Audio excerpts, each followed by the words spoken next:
Selamat malam, nama saya Erik Dito Tampobolon dengan NIM 133210030 dari kelas D3TK1.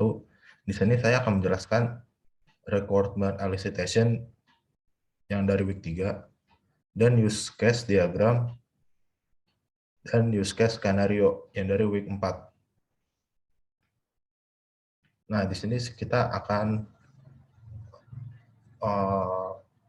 menjelaskan tentang requirement elicitation dan penjelasan tentang use case diagram dan use case skenario.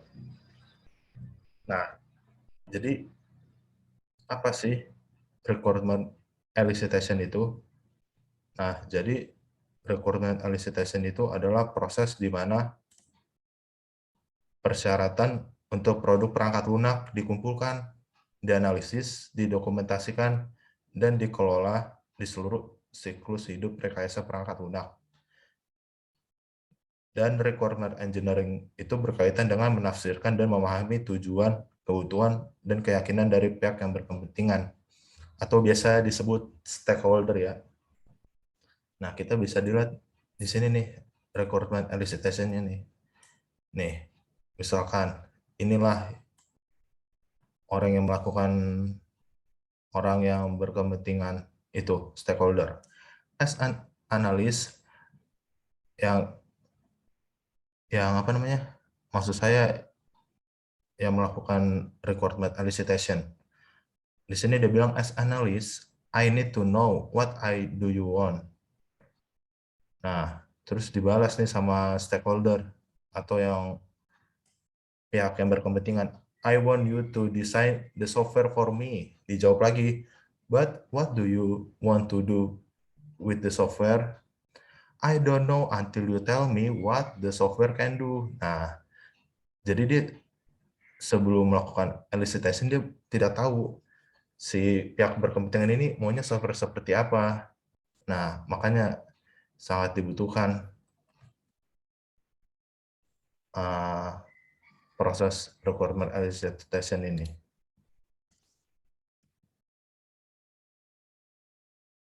Nah, kenapa requirement elicitation itu sangat penting? Proses requirement elicitation adalah tahap yang sangat penting bagi sebuah proyek yang ingin dikerjakan. Karena dengan requirement elicitation, seorang developer bisa mengetahui apa yang diinginkan oleh customer. Contohnya, tampilan antarmuka seperti apa yang diinginkan oleh customer, fitur apa saja yang harus dibuat di sistemnya, cara kerja sistem seperti apa yang diinginkan oleh customer. Karena sangat pentingnya proses requirement elicitation ini bagi sebuah proyek, bila di tahap ini terdapat kesalahan menerapkan kebutuhan si customer tersebut, maka proyek itu bisa mengalami kegagalan, karena di proses ini sangat menentukan kesuksesan dari sebuah proyek perangkat lunak tersebut. Bila developer salah, sedikit saja menerapkan apa yang customer itu mau, itu bisa berdampak kepada sistem yang akan dibangun ke depannya. Nah, dari sini kita sudah tahu ya betapa pentingnya requirement elicitation itu. Oke, lanjut. Nah, persiapan untuk requirement elicitation itu ada ini. Beberapa persiapan yang secara umum harus dilakukan adalah pengumpulan data dan bahan pendukung. Nah, jadi si yang melakukan requirement elicitation ini harus mengumpulkan data dulu nih dan bahan pendukung dan mempelajari perangkat lunak yang akan digunakan untuk membuat sistem itu. Nah, kemudian merancang rancangan atau flowchart. Sedangkan pada tahapan pembuatan sistem adalah tahap analisis sistem, tahap desain sistem, desain basis data, desain proses, desain struktur menu, desain user interface yang seperti apa yang dimaukan oleh customer. Kemudian user experience seperti apa yang diinginkan oleh customer, desain teknologi, dan arsitektur sistem itu sendiri. Nah, kemudian ada nih kesulitan dalam requirement elicitation. Nah, jadi kesulitan dalam proses ini adalah customer seringkali mengalami kesulitan dalam menjelaskan sistem seperti apa yang ia inginkan. Nah, jadi sebenarnya customer ini tahu dia maunya apa, tapi dia susah gitu kan menjelaskan kemauannya kepada software engineering.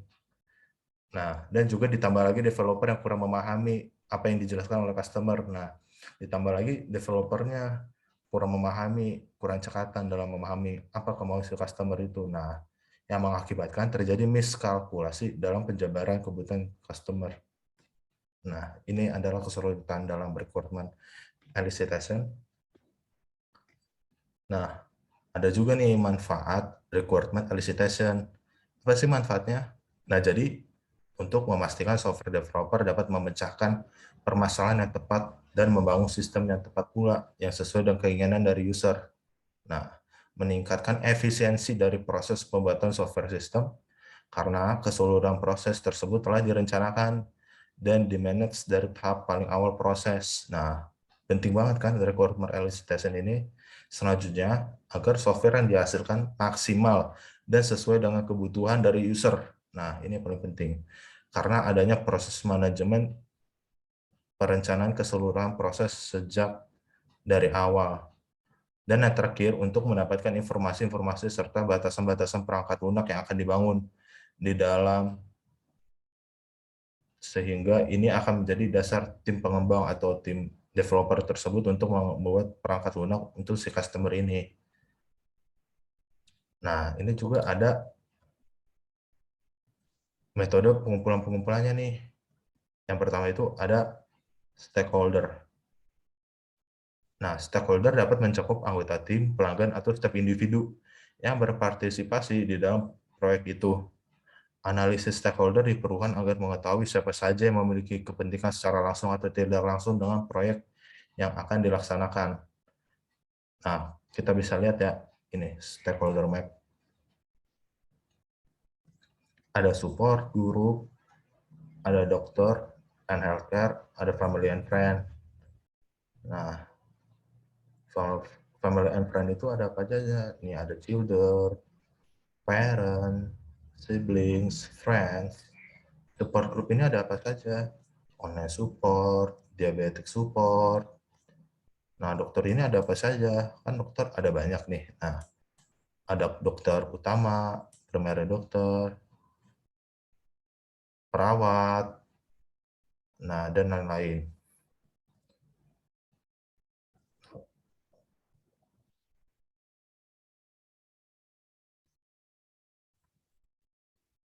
Nah, kemudian selanjutnya metode brainstorming.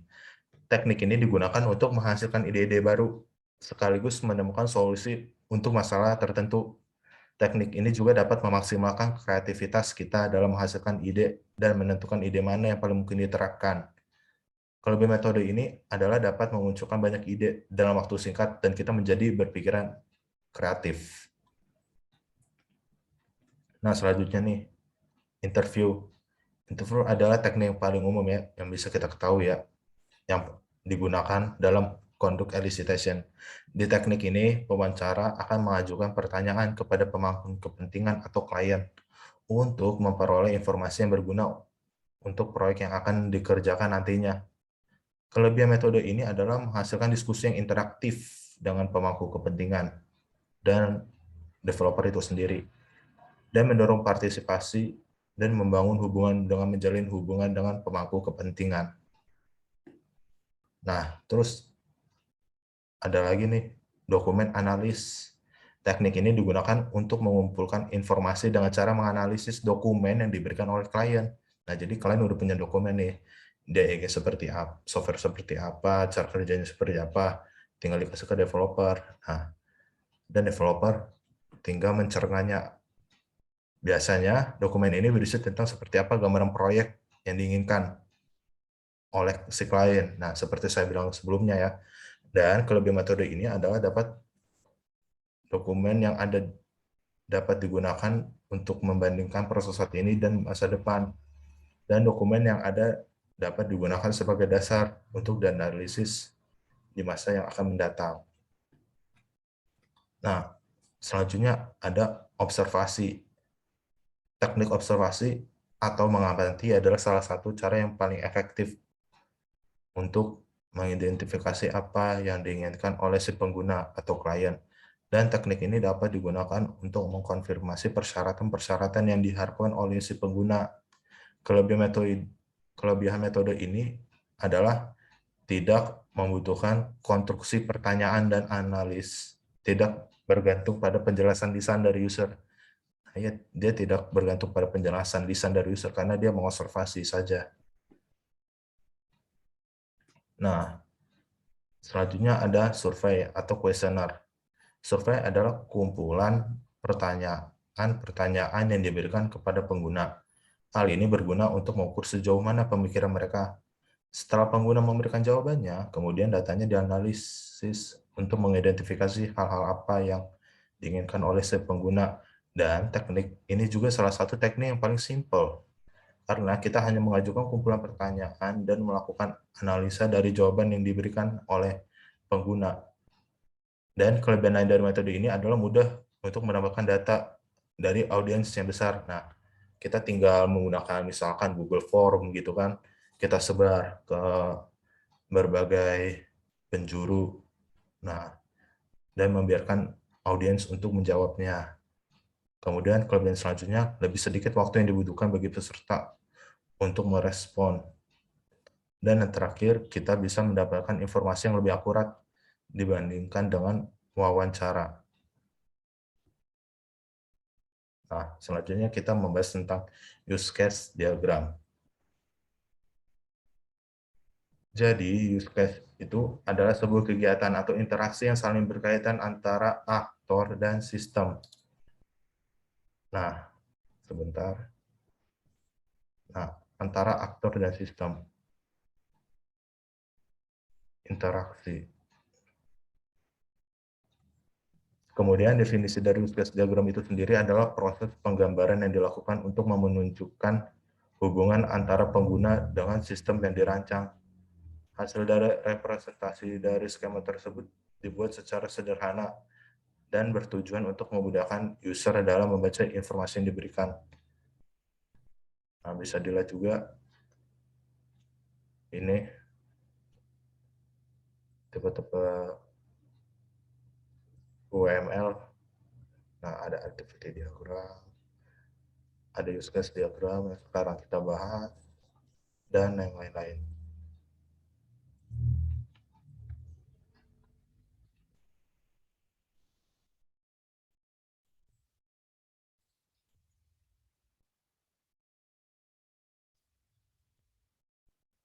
Dari use case diagram adalah satu, memperlihatkan urutan aktivitas proses dalam sebuah sistem.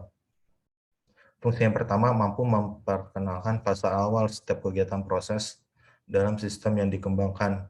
Hal tersebut dapat memudahkan pengembang dalam menentukan kebutuhan yang sesuai dengan perangkat lunak dan pengguna. Yang kedua, menggambarkan bisnis proses dalam sistem.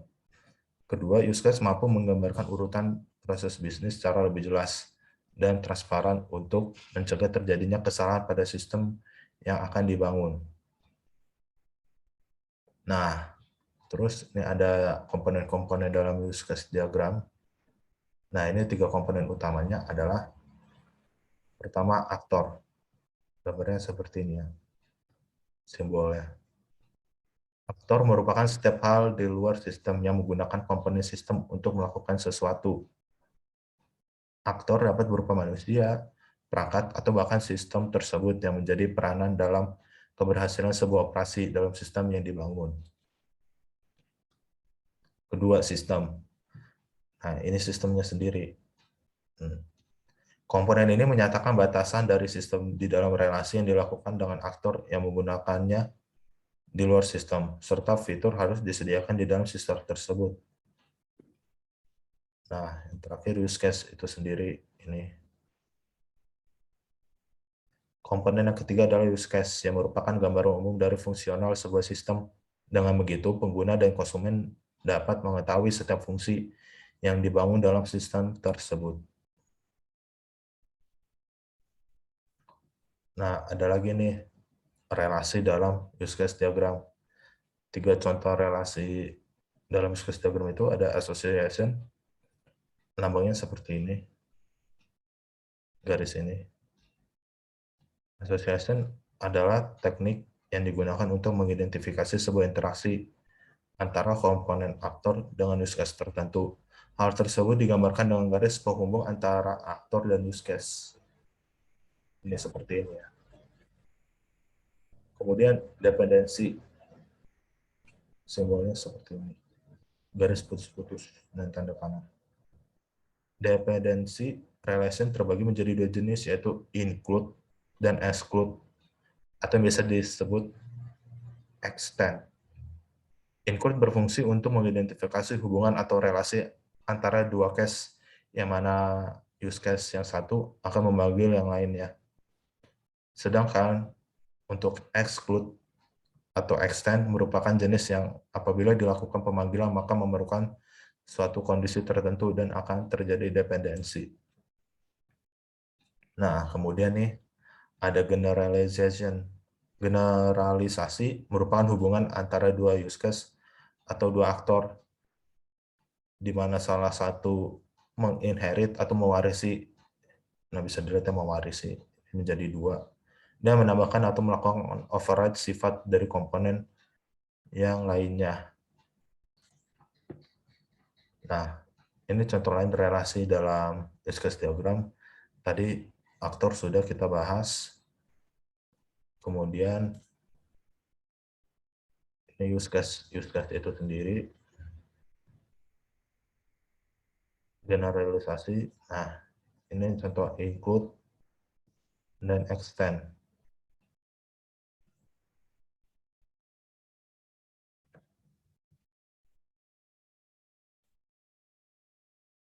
Nah, terus ada cara membuat use case diagram. Gimana sih cara membuatnya? Nah, jadi cara membuat use case diagram itu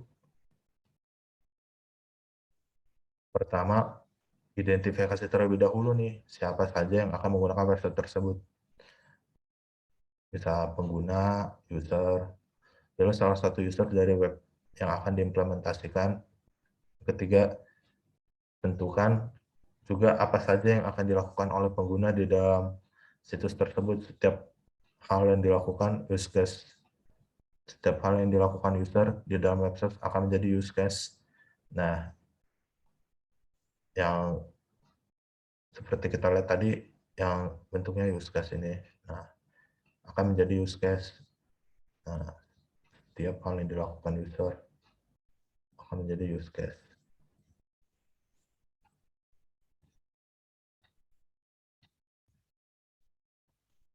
Keempat, untuk setiap use case-nya, kita perlu untuk memastikan rangkaian setiap kejadian aktivitas secara normal saat user menggunakan website. Yang kelima, menjelaskan tahapan dasar dalam mendeskripsikan sebuah use case diagram.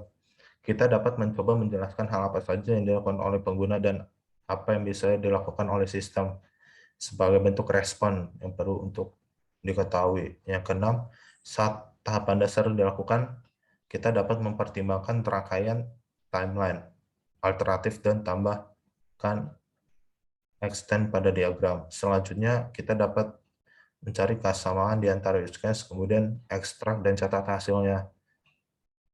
Nah, ulangi langkah berikut yang ketujuh ini untuk user yang lainnya. Sama juga langkahnya. Nah, berikut adalah contoh use case diagram yang saya buat. Nah, jadi use case diagram ini adalah use case diagram untuk pembayaran OVO ya. Nah, ini pengguna top up, dan top up itu top up apa? Top up saldo. Nah, pengguna kan di aplikasi OVO itu kan ada transfer. Nah, transfer ini bisa sesama pengguna OVO atau bisa ke rekening bank. Nah, jadinya ini extend, perpanjangan. Kemudian pengguna bisa melakukan apa lagi di OVO? Payment. Nah, di payment ini ada menu tagihan atau menu pemesanan, extend, perpanjangan juga. Nah, kemudian sebelum melakukan pembayaran di aplikasi OVO, pengguna juga harus login terlebih dahulu. Nah, untuk login, pengguna harus melakukan register dulu, makanya include. Dan untuk meregister akun OVO dari pengguna tersebut, sistem harus memvalidasi data. Nah, include.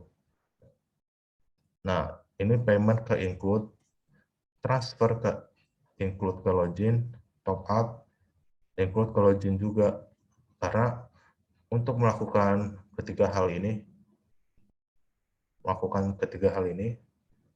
si pengguna harus login terlebih dahulu. Nih, harus login terlebih dahulu. Baru pengguna dapat melakukan ketiga hal ini. Top up, transfer, dan payment. Oke, lanjut. Nah, kesimpulannya, use case diagram adalah salah satu mode UML yang digunakan untuk mengetahui hubungan antara pengguna dengan suatu sistem, sehingga proses pengembangan aplikasi menjadi lebih mudah dan dapat diketahui fungsionalitas dan tujuan lebih awal. Terdapat beberapa bagian utama sebagai penyusun diagram tersebut, yaitu komponen aktor, sistem, dan use case seperti kita bahas tadi, serta relasi asosiasi, dependensi, dan generalisasi. Oke, selanjutnya elemen dalam use case skenario. Nah, jadi elemen dalam use case skenario itu ada use case ID. Contohnya use case ID-nya itu 101. Nah, di situ ada juga nih use case name. Apa sih use case name itu? Jadi use case name itu adalah use case-nya ini mau menjelaskan tentang apa? Mau menjelaskan tentang login kah? Login di satu sistem, atau menjelaskan tentang logout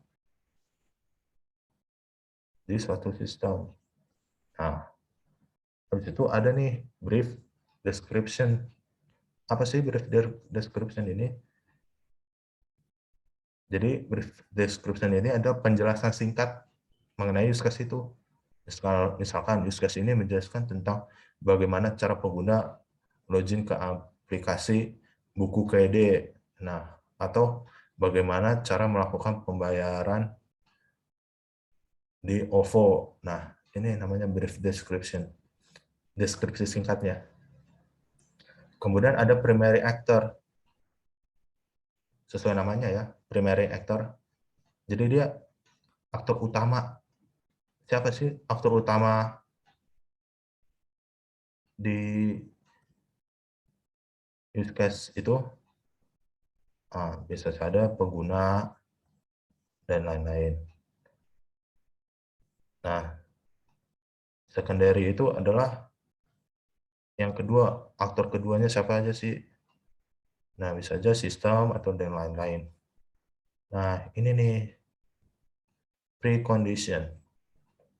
Apa sih precondition itu? Precondition adalah kondisi yang harus dipenuhi sebelum use case tersebut dijalankan. Hal ini dapat dilakukan dengan memberikan penjelasan singkat atau dapat berupa nama use case, kemudian post condition. Batasan pada keadaan sistem setelah use case ini dieksekusi dengan baik. Dapat berupa nama use case, kemudian include use case, basic flow event. Ya, artinya nih, basic. Apa sih basic flow events itu? Jadi basic flow events itu adalah event dalam keadaan normal. Nah, event dalam normal itu seperti apa? Misalkan pengguna memasukkan PIN, habis itu sistem mengidentifikasi PIN dan membiarkan user itu masuk ke dalam aplikasi. Contoh, pokoknya intinya itu basic flow itu pokoknya kondisi normalnya, flow kondisi normalnya. Nah, kemudian ada juga nih alternatif. Nah, kalau tadi basic itu kondisi normal, alternatif itu adalah kondisi alternatifnya, sesuai namanya alternatif, jalan lain. Nah, jadi alternatif flow event ini adalah alternatif dari flow event tersebut. Contohnya seperti apa sih? Misalkan nih, user mau login ke aplikasi buku KD dan harus memasukkan PIN. Namun, si user ini salah nih memasukkan PIN-nya. Nah, jadi sistem akan menolak. Nah, seperti itu, sistem akan menolak dan mengharuskan user untuk memasukkan PIN yang benar.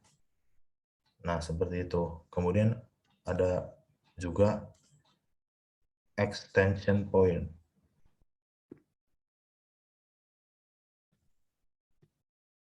Nah, ini ada contoh use case skenario buku KD app. Nah, jadi seperti saya bilang tadi ya, jadi use case number itu bisa nomor berapa saja, bisa 1 atau 2. Kemudian use case name-nya nih, apa sih use case name-nya? Jadi si use case ini, apa ini namanya? Nah, kita taruh di sini login, karena use case ini menjelaskan tentang login. Nah, brief description ada penjelasan singkat.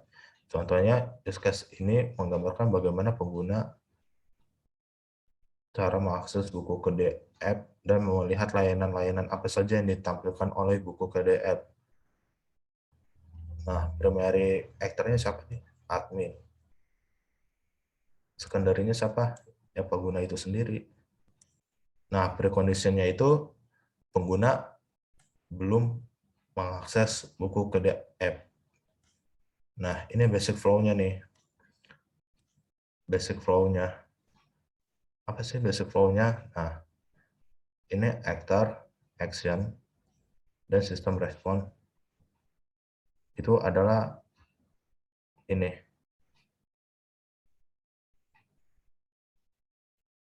Aksi yang dilakukan oleh aktor itu sendiri. Dan ini adalah respon sistem. Jadi sistem ini akan merespon apa yang dilakukan oleh aktor. Nah, seperti itu kira-kira. Nah, di sini aktor memasukkan PIN dan sistem merespon dengan mengkonfirmasi PIN. Aktor mengisi form pendaftaran seperti nama, toko, nomor handphone, jenis usaha, kota, daerah, dan alamat toko, dan aktor menekan tombol konfirmasi. Sistem merespon dengan menampilkan notifikasi. Nah, aktor melakukan update data informasi toko jika ingin. Dan sistem merespon meminta konfirmasi dari pengguna apakah setuju untuk update informasi toko atau tidak. Kemudian, aktor menambahkan beberapa toko sesuai dengan kebutuhan dan melihat jumlah pemasukan dan jumlah pengeluaran. Nah, pokoknya intinya seperti itu. Nah, jadinya ini adalah basic flow atau flow normal. Nah, normalnya itu seperti ini. Nah, kemudian kita melihat alternatif. Alternatifnya seperti apa? Ya, alternatifnya seperti ini. Apabila pengguna memilih catat pemasukan, maka pengguna dapat melakukan tambah produk jasa. Pengguna dapat menambahkan nama produk, harga modal, harga jual, kategori produk seperti makanan, baju, dan lain-lain, stok, dan juga satuan. Kemudian terakhir, melakukan konfirmasi untuk penambahan data produk tersebut. Nah, penambahan data produk tersebut. Pilih ya atau tidak. Nah, pokoknya ini alternatif. Nah, pokoknya ini alternatif dari basic flow itu sendiri. Nah, alternatifnya seperti apa? Ya, alternatifnya seperti ini. Sebentar. Alternatifnya seperti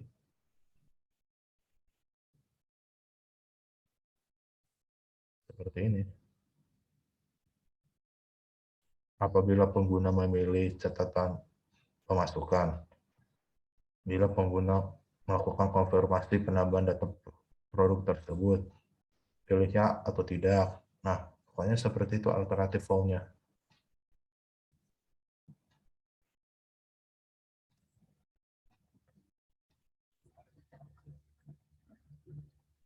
Terima kasih. Sekian penjelasan tentang use case diagram, use case skenario, dan requirement elicitation oleh saya. Bila ada kesalahan dan kekurangan, mohon dimaafkan. Terima kasih banyak telah menyaksikan sampai habis.